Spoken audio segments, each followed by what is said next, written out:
sekalian yang dirahmati Allah Subhanahu wa taala, kita bersyukur sama Allah. Kita ucapin alhamdulillahirabbil alamin. Allah Subhanahu wa taala milih kita di antara hamba-hambanya yang masih mau ingat sama Nabi Muhammad, yang masih mau perhatian sama Rasulullah sallallahu alaihi wasallam. Kita masih mau hadir di sini, ngeluarin tenaga kita, ngeluarin biaya kita, pikiran kita buat ngadain acara Maulid Nabi yang isinya kita menghormati, memuliakan Nabi kita Muhammad SAW, mengagungkan Rasulullah, mengenang jasa-jasa dan sejarahnya Nabi Muhammad SAW. Alhamdulillah, ini nikmat yang besar dari Allah Subhanahu wa taala, di mana di saat yang sama ini hari banyak orang yang lupa sama Nabi Muhammad SAW, lupa sama Rasulullah, kagak inget sama Nabi Muhammad, kagak tahu, bahkan dia nggak tahu dia kenal apa kagak sama Rasulullah, semakin jauh sama Nabi Muhammad SAW. Ada orang-orang yang di masa hidupnya dia nggak sadar kalau dia udah jauh banget sama Rasulullah. Jangan-jangan hampir putus hubungan, dia nggak sadar. Dan itu musibah yang sangat besar. Seorang penyair mengatakan, fama kullu syaga'i siwa jafahu wa ma siwa tawasulihi na'imu. Kagak ada nikmat yang lebih besar, lebih nikmat, lebih agung daripada masih punya hubungan jalinan batin sama Rasulullah, masih mau selawat sama Rasulullah, mau ingat sama Rasulullah, nyebut-nyebut Nabi Muhammad, mempelajari sejarahnya Rasulullah. Itu hubungan batin kita sama Nabi. Dan ini nanti bakal kerasa di akhirat, ini kerasa di akhirat khasiatnya nanti. Kalau sekarang belum kelihatan, mungkin orang lihatnya aneh, acara maulid lagi, sumbangan mulu. Mungkin ada yang ngomong kayak begitu. Jadi ribet nih acara begini begitu, pasti ada begitu. Belum mati, kita belum mati. Nanti hari kiamat baru dibuka sama Allah. Dan nggak ada musibah yang lebih besar daripada putus hubungan sama Nabi Muhammad. Itu musibah paling besar. Selama kita masih punya hubungan sama Rasulullah, sampai mati kita jaga tuh hubungan, insya Allah hari kiamat kita punya harapan besar buat selamat, insya Allah. Ya. Makanya musuh-musuh Islam ini punya satu target. Mereka punya target bagaimana caranya supaya umat Islam ini putus hubungan sama Nabi Muhammad. Kita ini lagi jadi target mereka, lagi jadi sasaran musuh-musuh Islam yang kita mungkin nggak kenal orangnya, mungkin mereka dari jauh setting ini semua.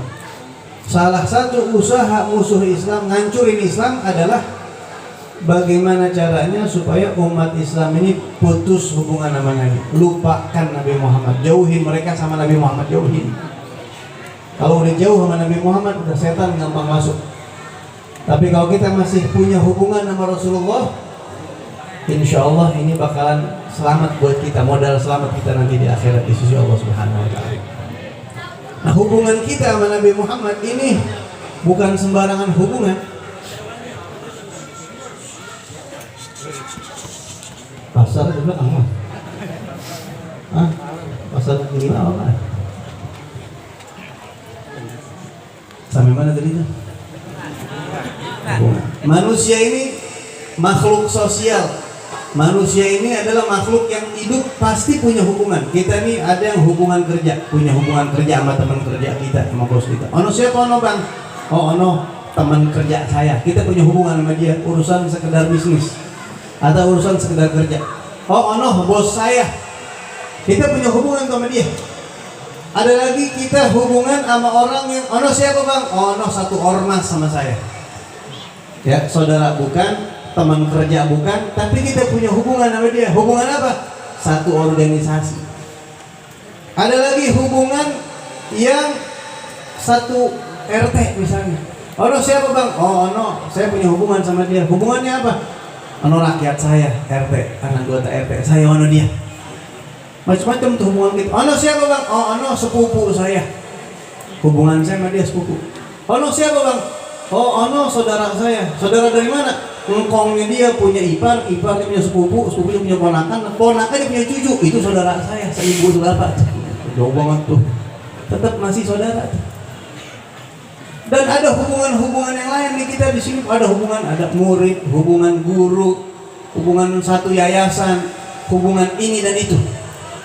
Antum tahu semua hubungan itu ada yang bahkan lebih dekat. Ono siapa bang? Oh, ono bukan orang lain sama saya. Bapak saya itu, saya anaknya. Makin dekat tuh hubungan. Ono siapa bang? Oh, ono anak saya. Ono murid saya, ono guru saya. Tuh hubungan kita tuh. Ya. Hubungan kita. Nah, nanti di hari kiamat hubungan kita sama Nabi Muhammad ini terus panjang. Rasulullah bakal menang kita, ono umat saya ya Rabb. Kita bakal diciriin sama Nabi Muhammad. Itu Nabi saya, itu umat saya, kata Nabi Muhammad. Dan semua hubungan hari kiamat putus. Kullu nasabin wa sababin munqati'un yaumal qiyamah illa sababi wa nasabi, kata Rasulullah. Semua hubungan bahkan semua nasab hari kiamat putus. Bapak sama anak hari kiamat lari ketemu. Yauma yafirrul mar'u min akhihi wa ummihi wa abihi wa sahibatihi wa bani, dan seterusnya. Hari kiamat anak melihat bapak lari, bapak melihat anak lari, anak melihat emak lari. Udah masing-masing hari kiamat. Hubungan putus semua itu kata Rasulullah. Hari kiamat hubungan semua putus. Illa nasabi wa sababi. Yang kagak putus hubungan sampai hari kiamat kata Nabi Muhammad hubungan sama saya. Para habaib sampai hari kiamat tetap diaku cucu anak sama Nabi Muhammad juga putus. Makanya pegangan sama habaibnya. Kalau habaib nanti ditarik sama engkongnya ke surga, kali aja kita yang ngebuntut ketarik ke bawah. Amin. Bib, saya kagak ada hubungan darah Bib sama Nabi Muhammad. Saya bukan cucu Nabi Muhammad, bukan cuma nasab yang kagak putus, tapi kuasa bayi. Hubungan sebab sama saya juga nggak putus. Kayak apa tuh hubungan sebab kita sama Nabi Muhammad? Kita ngaji sama guru, guru kita punya guru, guru kita punya guru, guru kita punya guru sampai ke Nabi Muhammad. Itu hubungan sampai hari kiamat awet tuh manjang, nggak bakal putus. Yang punya guru, makanya nggak kesian banget, ngenes banget nanti orang hari kiamat yang nggak punya guru, berarti luntang lantung nasibnya. Yang kagak punya guru hari kiamat luntang lantung nasibnya. Kalau yang punya guru dia pegangan sama gurunya. Allah berfirman di Al-Quran, yauma nad'u kulla unasin bi imamihim. Hari kiamat kami bangkitkan setiap manusia di belakang imamnya masing-masing. Di belakang gurunya. Imam di sini siapa yang kita ikutin? Dalam urusan agama ya, bukan imam partai politik, bukan. Bukan imam sosial kemasyarakatan, bukan. Bukan imam presiden, bukan. Tapi imam di sini imam yang mimpin kita dalam kehidupan beragama, yang rantingnya nyambung sampai Nabi Muhammad. Tuh hari kiamat kita bakal bangkit di belakang dia. Yang ngaji sama Habib Fahmi nanti hari kiamat bangkit di belakang Habib Fahmi. Amin. Habib Fahmi bangkit di belakang gurunya lagi, gurunya lagi, gurunya lagi sampai ke Nabi Muhammad. Yang ngaji sama kiai sama, asal kiainya punya silsilah yang nyambung sampai ke Nabi Muhammad. Cuma saya bingung kalau ada kiai musuhin cucunya Nabi Muhammad, gimana tuh hari kiamat? Saya udah bingung. Ya, makanya kalau mau ngaji cari kiai yang kagak benci sama sahabat dan keluarga Nabi, itu ahlus sunnah. Kalau udah benci keluarga Nabi bukan ahlus sunnah. Benci sama keluarga Nabi bukan ahlus sunnah, ataupun sahabat Nabi itu udah bukan ahlus sunnah tuh, walaupun dia ngakunya ahlus sunnah. Pegang tuh hari kiamat ulama, kiai, habaib yang benar-benar megang ajaran Al-Quran dan Al-Hadis, ijma, qiyas ulama dari guru ke guru sampai ke Rasulullah SAW. Itu kagak bakalan putus, kagak bakalan putus. Nikmat ya. Hari kiamat, bayangin kita masih punya hubungan sama Nabi Muhammad. Biar kata kita masih ada dosa, kadang-kadang kepleset, kadang-kadang kita khilaf, asal tali hubungan sama Nabi Muhammad gak putus, hari kiamat kita masih selamat insya Allah. Ya. Insya Allah hari kiamat kita gak bakalan sengsara kalau masih ada hubungan sama Rasulullah. Al-Imam Al-Busiri dalam burdahnya mengatakan, in ati dzamban fama ahdi bimuntaqidin minan nabiyyi wala habli bimunsarimi. Kalaupun saya pernah kepleset berbuat dosa, saya masih punya tali hubungan sama Nabi Muhammad yang gak putus. Saya bakal pegang sama itu. Minimal Nabi Muhammad bakal melihat saya nanti. Jadi semua hubungan, semua relasi hari kiamat putus. kecuali relasi yang ada hubungannya sama Rasulullah, baik itu nasab anak cucunya Nabi Muhammad atau sebab bukan cuma anak cucu Nabi Muhammad, umatnya yang masih mau ikut ajaran Nabi Muhammad itu hari kiamat gak bakal putus sama Rasulullah. Nah, musuh-musuh Islam pengen kita putus hubungan sama Nabi Muhammad. Kita kalau bisa nih dalam rangka peringatan Maulid Nabi, ini salah satu cara buat nguatin tali hubungan kita sama Rasulullah, tali batin ya, hubungan batin kita sama Rasulullah. Gimana caranya supaya hubungan kita awet sampai mati nih, Beb? Gimana Beb caranya Beb kita supaya kita ini kan antara hidup sampai mati, setan lagi berusaha mutusin hubungan kita sama Rasulullah. Bagaimana supaya awet terjaga? Ada beberapa amalan-amalan yang kalau ini kita amalin, dan ini dari Rasulullah, semua amalan dari Islam.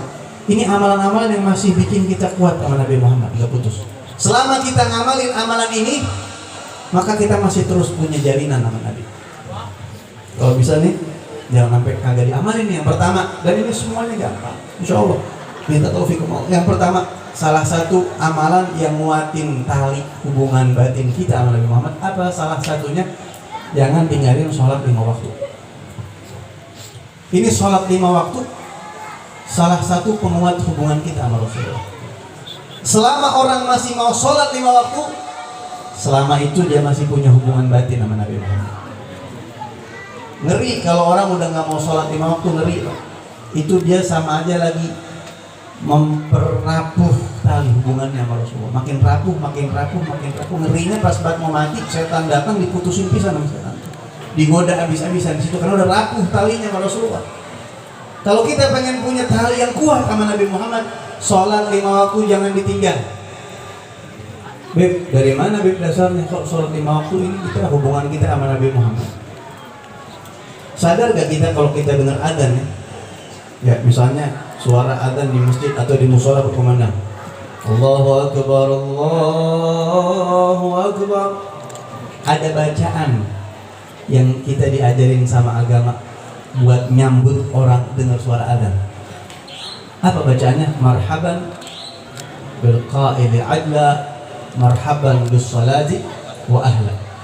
Selamat datang, ahlan wa sahlan, wahai orang yang bersuara adzan, engkau orang baik. Salat adalah bagian daripada hidup aku. Terus ketika kita ngedengar asyhadu anna Muhammadar Rasulullah, kita bilang apa tuh? Marhaban bi sayyidi wa habibi wa qurrati aini Rasulullah Muhammad bin Abdullah sallallahu alaihi wasallam. Terus kita cium tuh jempol kita, dua-duanya kita tempelin ke mata kita. Ya, selamat datang. Jadi kita adzan itu bukan cuma mau nemuin Allah, bukan, tapi juga selamat datang wahai Rasulullah. Saya mau sholat, saya akan berjumpa dengan engkau.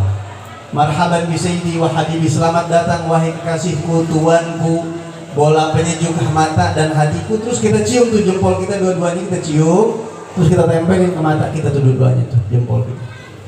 Selain khasiatnya bikin terang mata, khususnya mata batin kita, itu isyarat bahwasanya kita sholat bukan cuma ngadep Allah, tapi juga ngadep Nabi Muhammad SAW. Kapan kita benar-benar kelihatan simbol ngadep Nabi Muhammad pas sholat? Pas kita baca Assalamualaikum ayyuhan Nabi wa rahmatullahi wa barakatuh. Salam untukmu wahai Nabi. Antum perhatikan sholat ini dari mulai takbir Allahu Akbar sampai salam itu semuanya full totalitas untuk Allah. Nggak ada yang lain yang boleh masuk. Nggak boleh ada makhluk lain yang masuk ke dalam sholat kecuali Nabi Muhammad. Coba antum perhatiin, Allahu Akbar, doa iftitah, Allahu Akbar kabira walhamdulillah katsira subhanallah bukratan wa asila inni wajjahtu wajhiya lilladzi fatara samawati wal arda, dan seterusnya. Al-Fatihah full sama Allah itu. Bismillahirrahmanirrahim, alhamdulillahi rabbil alamin arrahmanirrahim sampai akhir. Ruku, Allahu Akbar subhana rabbiyal azim wa bihamdihi, dan seterusnya. Sami'a Allah liman hamidah rabbana lakal hamd mil as-samawati wa mil al-ardi wa mil ma syi'ta min syai'in ba'd. Sujud subhana rabbiyal a'la, itu semua Allah semua, enggak ada yang lain, semuanya buat Allah. Salat itu full totalitas sama Allah. Ya, Rabbighfirli warhamni wajburni, sujud lagi, berdiri lagi, dan begitu seterusnya. Sampai tahiyat, at-tahiyyatul mubarakatus salawatut thayyibatu lillah. Buat Allah semua. Tapi di situ kita diwajibkan sama Allah mengucap salam sama Nabi Muhammad. Nabi Muhammad masuk ke situ. Assalamu alayka ayyuhan nabi. Salam untukmu. Bukan assalamu ala nabi, bukan. Salam untuk Rasulullah yang di Madinah, bukan. Untukmu wahai Rasul yang di depan saya. Assalamu alayka. Kita kalau udah ngomong engkau, berarti itu yang kita ajak ngomong namanya mukhotob di depan kita itu. Kalau misalnya di balik kain ini nih, ada orang ngomong gini, ini buat lu bang ya. Yang ngomong berapa orang? Berarti ada berapa orang di balik tembok ini? 2 orang. Ada yang ngomong, ada yang diajak ngomong. Kita sama Nabi Muhammad, assalamu alayka. Berarti nabinya di depan kita. Itu pelajaran dari Allah. Seolah-olah Allah mau ngasih pesan, sehebat apapun hubungan kamu sama aku, kalau kamu nggak lewat pintu Nabiku Muhammad, nggak ngucap salam, nggak hormat sama dia, mentah semua, nggak diterima sholat kita kalau baca assalamualaikum ya. Dan Nabi Muhammad janji dalam hadisnya, ma min muslimin yusallimu alaihi illa raddallahu alayya ruhi hatta arudda alaihi salam. Setiap muslim yang baca mengucap salam sama aku, apapun bentuk salamnya, assalamualaikum ya Nabi, termasuk kayak di sholat itu tuh, ya Nabi salam alaik, itu juga sama, salam untuk Nabi. Assalamu alaika zainal anbiya'i, sama. Maka kata Rasulullah, Allah akan kembalikan ruhku untuk aku jawab balik salam orang tersebut. Itu janji Nabi Muhammad. Setiap ada yang ucapin salam, Nabi pasti nyautin wa alaika salam. Bayangin kita tiap hari saut-sautan salam sama Nabi kalau kita sholat. Assalamualaikum ya Nabi warahmatullahi wabarakatuh. Cuma kuping kita kan nggak dengar kita tuh jawabannya Nabi Muhammad. Banyakan dosa setan bernumpuk di sini. Ya, buat orang-orang yang kupingnya udah diangkat hijabnya sama Allah, orang-orang ahli batin yang mata batinnya tajam, kupingnya tajam, matanya tajam, mulutnya tajam, mereka nggak dengar jawaban Nabi Muhammad. Cuma kelas orang kayak begitu langka, emang langka. Yang ngaku-ngaku banyak, yang pakaiannya mirip banyak, tapi yang kayak begitu asli langka. Coba ya, kalau ngaku banyak banget, di YouTube banyak banget yang ngaku kayak gitu. Yang YouTube ngomong walak wali, kutub kutip kutub, kita sampai enak kita lu ngomongin kutub kutub YouTube, lu nggak kenal. Wali YouTube itu bukan wali kutub. Wali kutub yang asli, mereka aulia itu mereka nggak dengar jawab salam langsung dari Rasul. Mereka nggak suka diangkat, nggak suka popularitas mereka itu. Masih ada orang-orang seperti itu. Dan kita pun dijawab salam kita sama Nabi Muhammad. Cuma kita nggak dengar. Bayangin betapa dahsyatnya sholat itu ya. Betapa dahsyatnya sholat itu. Selama kita sholat, maka selama itu juga kita sedang berusaha menjaga hubungan batin kita sama Rasulullah. Kita punya hubungan terus. Makanya orang yang sholat masih bisa dapat syafaat Nabi. Pasti dapat syafaat Nabi insya Allah. Allah subhanahu wa ta'ala berfirman di Al-Quran, la yamlikuna syafa'ata illa man ittakhadha 'inda ar-rahmani 'ahda. Nggak bakalan bisa ngedapetin syafaat, memiliki syafaat di hari kiamat nanti kecuali orang-orang yang udah ada MOU sama Allah, ahda, yang sudah ada perjanjian sama Allah sejak di dunia bikin perjanjian. Perjanjian itu nanti kepake buat bukti kita di hari kiamat kewenangan dapat syafaat. Ulama tafsir menjelaskan ahda. Apa MOU itu? Sholat lima waktu. Selama kita sholat lima waktu, insya Allah bisa dapat syafaatnya Rasulullah SAW. Jadi kesian kalau ada orang yang kagak mau sholat 5 waktu. Baik-baik bapak-bapak yang punya anak perawan, jangan sampai punya mantu yang kagak sholat. Musibah tuh Pak, bala, bencana tuh ke rumah kita tuh. Sial bakal masuk ke rumah kita. Bini yang kagak sholat, suami yang kagak sholat, itu orang lagi merapuhkan tali hubungannya sama Nabi Muhammad di rumah kita itu. Na'udzubillah ini yang pertama. Jadi kalau kita masih sholat 5 waktu, insya Allah kita masih punya hubungan batin sama Rasulullah Sallallahu Alaihi Wasallam. Bahkan ulama mengatakan, kita kalau seandainya sholat khusyuk susah 100%, kira-kira sholat khusyuk gampang apa susah Pak? Susah banget. Sholat khusyuk itu nggak gampang. Mesti diterapi, mesti latihan benar-benar. Kata ulama minimal di 3 titik kita khusyuk. Kalau belum bisa dari awal sampai akhir, minimal di 3 tempat kita khusyuk. Yang pertama, ketika kita membaca inna sholati wajjahtu wajhiya lilladzi fatara samawati wal ardi. Di situ tuh kita khusyuk kalau bisa. Kita sedang ikrar sama Allah, ya Allah, saya sedang menghadapkan jiwa dan raga saya kepada Engkau pencipta langit dan bumi. Yang kedua, kalau bisa jangan sampai kayak khusyuk nih. Yang kedua, di saat kita baca iyyaka na'budu wa iyyaka nasta'in, itu biar khusyuk. Itu kunci-kuncinya kata ulama. Dan yang terakhir, jangan sampai nggak khusyuk saat kita baca assalamu alayka ayyuhan nabi wa rahmatullahi wa barakatuh. Itu sudah nggak khusyuk. Ya, itu karena kita lagi benar-benar berhadapan dengan Rasulullah sallallahu alaihi wasallam di dalam salat. Jadi kita ngadep Allah dan Rasulnya pada saat itu. Itu yang pertama. Yang kedua, supaya kita ini punya hubungan batin dengan Nabi Muhammad, ngejaga terus hubungan sampai mati, supaya sama Rasulullah nggak putus hubungan, adalah jangan berhenti duduk di majelis ilmu, jangan berhenti. Orang yang lagi hadir di majelis taklim, dia itu nggak sadar bahwa dia lagi menjaga hubungannya baik hubungan batinnya sama Rasulullah. Dia sedang mempererat hubungan batinnya sama Nabi Muhammad. Orang yang hadir di majelis ilmu. Kenapa kok begitu, Beb? Apa hubungannya majelis ilmu sama hubungan sama Nabi Muhammad SAW? Rasulullah bersabda, "May yuridillahu bihi khaira yufaqqihhu fid-din." Kita harus dengar hadis itu ya. Tanda orang baik apa tanda orang baik? Ini orang baik, ini orang. Apa tandanya? Hadir majelis taklim. Allah kalau pengen ngasih kebaikan sama orang, pengen ngejadiin seseorang itu orang baik, Allah mudahkan dia paham agama. Tanda orang baik adalah dia mau hadir majelis itu, tanda orang baik. Ini siapa ini? Oh, ini orang baik. Dari mana lu tuh orang baik? Rutin hadir majelis taklim. Oh. Nabi yang bilang, kalau Allah pengen jadiin satu orang baik, pasti ini orang bakal digiring buat paham ilmu agama. Terus kalau kita hadir di majelis taklim, kita pasti duduk. Majelis taklim ada guru apa enggak kira-kira? Ada guru, kagak mungkin majelis taklim enggak ada gurunya ya. Pasti ada guru. Cium tangan kita sama tuh guru. Ya, kita dengerin suaranya tuh guru, kita mandang tuh guru. Dan guru itu juga dulu begitu sama. Tuh guru begitu sama gurunya. Jadi gesekan tangan kita. Gesekan tangan kita nih itu nyambung sama Rasulullah. Nabi Muhammad pernah disalamin sama sahabat. Gesekannya nyambung tuh ke tangan sahabat ke tangan muridnya, ke muridnya. Tuh gesekan tangan kalau ibarat setrumnya terus nempel ke kita, nempel. Pandangan kita ke guru kita mandang gurunya mandang ke Rasulullah. Pandangannya nyambung.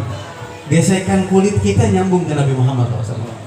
Jadi majelis taklim yang ada di muka bumi ini yang benar-benar orang-orang yang punya mata rantai yang nyambung sama Rasulullah SAW. Belajarnya sama orang yang nyambung begitu, ya.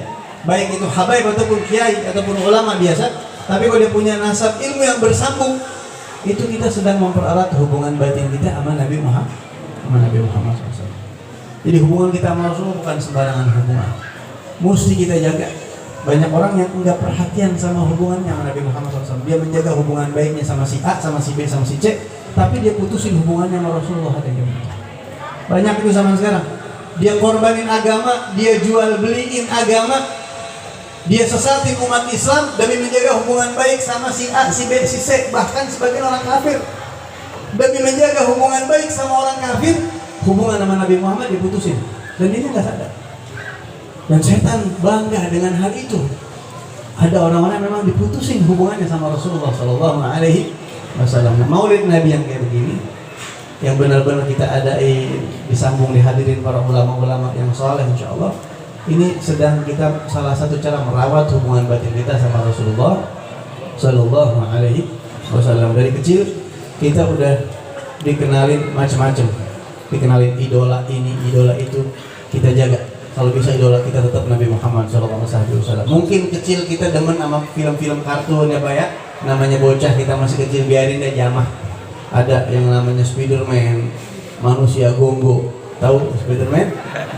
Kalau orang kamu bilang manusia gonggo, manusia gonggo itu mending kita. Nah itu semuanya bohongan. Ada Batman, manusia kampret. Ya, manusia kampret. Ada Superman yang katanya manusia super tapi pakai celana dalamnya terbalik. Sampai sekarang kita nggak habis pikir ini katanya manusia super tapi pakai celana dalamnya aja terbalik. So bisa itu. Begitu. Walhal itu semuanya bohong. Itu semuanya impor dari orang-orang pemahaman Yunani. Kalau mereka percaya dewa-dewa begitu. Kalau orang Barat kan nggak ada dewa. Pemahaman Barat itu sebenarnya diambil dari Yunani. Mitos-mitos kedewa-dewaan. Karena mereka nggak punya dewa, dibikinlah yang kayaknya dewa-dewaan. Diambilnya dari gonggo, kampret, dan lain sebagainya. Ada kucing, kodok, ya Allah. Dan kita disuruh demen sama yang model begituan. Ya Allah, padahal kita punya Sayyidina Ali bin Abi Thalib. Oh, kalau antum baca sejarahnya, kita punya Sayyidina Ali, Sayyidina Abu Bakar Siddiq, Sayyidina Umar, Sayyidina Uthman, Sayyidina Ali. Kita punya Imam Fulan. Mau cerita apa? Mau cerita ilmu. Kita punya Hujjatul Islam Al-Ghazali. Nggak ada apa-apanya tuh ulama intelektual, ilmuwan, kagak ada apa-apanya Imam Ghazali. Al-Imamul Bukhari. Nggak ada apa-apanya Pak kalau mau ngomongin ilmu, mau ulama-ulama bisa waduh udah. Mau ngomongin ilmu, cari agama atau aliran di luar Ahlus Sunnah wal Jamaah yang punya karya kitab hampir ribuan. Al-Imam An-Nawawi ngarang kitab Al-Majmu' Syarah Muhadzab, itu satu becak banyak itu kita. Cari ilmuwan yang apa ngarang kitab satu becak, cari. Ada mana ilmuwan Barat yang punya karya tulis sampai satu becak, 20 jilid, 23 jilid? Ada yang gitu. Jangankan di luar Islam, di luar Ahlus Sunnah aja nggak ada yang punya ilmu kayak begitu. Nggak ada. Kalau ngomongin ilmu, sehari ngarang satu kitab Imam Nawawi. Sehari ngarang satu kitab, kayak apa itu ilmu? Kalau mau ngomong kehebatan, kekuatan, wah, nggak usah jauh-jauh dah. Sayyidina Khalid bin Walid, sahabat Nabi Muhammad SAW. Ya Haji Nur Ali dah, nggak usah jauh-jauh tuh. Langsung gitu hebatnya ya. Kita punya kiai-kiai, punya ulama-ulama yang hebat-hebat. Yang asli ini, kalau manusia gonggo kan settingan itu. Settingan komputer bikin kuat terbang, padahal mah kibul semuanya. Lihat ulama-ulama kita kalau mau ngomong jago, sakti, kita punya orang sakti seabrek-abrek kita umat Islam. Kalau mau ilmu, seabrek-abrek kita punya ilmu. Dan semuanya itu ngambil cuma setetes dari lautnya Nabi Muhammad. Orang-orang hebat, ribuan ulama yang hebat, ribuan ulama yang sakti. Wa kulluhum min Rasulillahi multamisun gharfan minal bahri aw rashfan minad diyar. Semuanya itu cuma nyomot setetes dari lautannya Rasulullah. Semua. Imam Fulan, Syekh Fulan, Kiai Fulan, itu mereka cuma ngambil setetes dari lautannya Rasulullah. Aw rashfan minad diyar, atau setitik dari hujan Nabi Muhammad. Kayak apa Nabi Muhammad SAW? Kalau buat ngomongin sakti dulu semuanya lewat sama Rasulullah. Belum ada orang yang belah bulan kecuali Nabi Muhammad SAW. Matahari udah terbenam dinaikin lagi sama Rasulullah. Benar gitu ceritanya. Matahari udah terbenam, udah maghrib. Sayyidina Ali itu belum sholat karena gara-garanya Nabi Muhammad tidur di pangkuan Sayyidina Ali. Sayyidina Ali belum sholat asar. Sampai maghrib Nabi bangun mendusin, wahai Ali udah sholat asar belum? Bukan ya Rasulullah. Saya takut ganggu antum karena Nabi ini beda ya. Kalau Nabi tidur bisa dapat wahyu, nggak berani mutusin Sayyidina Ali, takut dapat wahyu. Nabi doa, ya Allah matahari naikin lagi, naik lagi ke matahari. Kata Sayyidina Ali sholat asar, turunin lagi matahari. Angkasa dimainin sama Rasulullah. Ada orang yang sakti kayak gitu. Bulan dibelah, matahari naik turunin. Pas Isra Mi'raj itu ceritanya matahari ditahan, banyak banget ceritanya. Dari kecil, Nabi Muhammad kalau kecil suka main-mainin awan, itu awan diseret-seret pakai tangan Nabi. Abdul Muthalib kalau sampai kelamaan kemarau kagak hujan, sampai pentel lama banget, sampai kambing pada mati, rumput pada mati. Itu cuma ambil Nabi Muhammad ditaruh ke atas begitu, diadepin ke atas mukanya Rasul yang masih balita pada saat itu, dihadapin ke langit, mendung. Langit cuma ngelihat wajahnya Nabi, mendung tuh langit.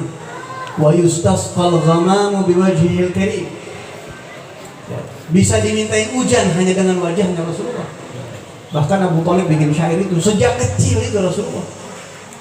Sakti, keramat luar biasa, mukjizat, irhasat luar biasa Nabi Muhammad SAW. Sejak kecil dia begitu.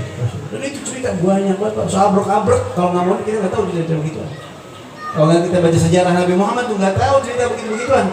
Kenalnya manusia gogo lagi, jejerin begituan mulu kita ditinggal. Ini yang Nabi Muhammad nggak diangkat-angkat ceritanya. Dan banyak lagi keistimewaan Rasulullah. Bahkan sampai-sampai Siti Aisyah didatangin sebagian sahabat. Wahai Ummul Mukminin, ini kita Madinah udah lama banget ini kagak hujan-hujan, panas, pohonan pada mati, tanaman kita pada habis, harta kita, benda kita lama-lama habis kalau nggak hujan mulu. Kita minta solusi gimana caranya supaya mendung turun hujan. Nabi udah meninggal waktu itu. Apa kata Siti Aisyah? Siti Aisyah, ente naik coba tuh makamnya Nabi Muhammad SAW, genteng yang pas lempengan makamnya Nabi Muhammad, wajahnya tuh tarik gentengnya, biar tuh makamnya Nabi Muhammad yang kelempangan muka ke atas ke langit kelihatan. Gak usah pakai doa atau asul, gak usah. Nah itu disebutin di riwayat, di hadis disebutin. Ya. Akhirnya sebagian sahabat buka satu genteng gitu kira-kira. Ya. Oh, orang lu itu naik ke gentengnya, itu orang Indonesia. Genteng tinggi-tinggi banget, pakai tangga. Di sana malah tinggi gentengnya. Ya, di sana mah genteng rumah-rumah di zaman Rasulullah itu segini udah atapnya udah kena. Gitu. Dibuka tuh satu yang pas lempengan makamnya Rasulullah, mendung, cuma begitu doang mendung langit, turun hujan. Wah udah pokoknya dah, kalau Nabi Muhammad udah luar biasa udah. Jangan sampai di hati kita ada yang lain sampai mutusin kita. Ya kalau memang kayak begitu-begituan, jangan sampai ke hati. Saya demen memang pesepak bolaanmu sama MU, sama apa lagi tuh, setan merah, terus apa lagi, setan hitam ungu, kagak ngapa-ngapa, jangan sampai ke hati gitu kan. Demen-demen biasa aja. Ya saya juga di pondok santri kadang-kadang kalau lagi Piala Dunia, dia nonton final, biar girang tuh santri nonton. Tapi jangan takut belajar ya. Kalau punya salah satu video nonton, biar girang aja habis itu udah, nggak usah sampai ke hati gitu. Buat hiburan biasa aja nggak apa-apa gitu. Yang penting jangan sampai ke hati banget tuh kayak begitu-begitu. Yang di hati kita cukup Nabi Muhammad aja. Yang lain di luar aja, di TV aja, nggak usah sampai ke hati, nggak usah sampai ke hati.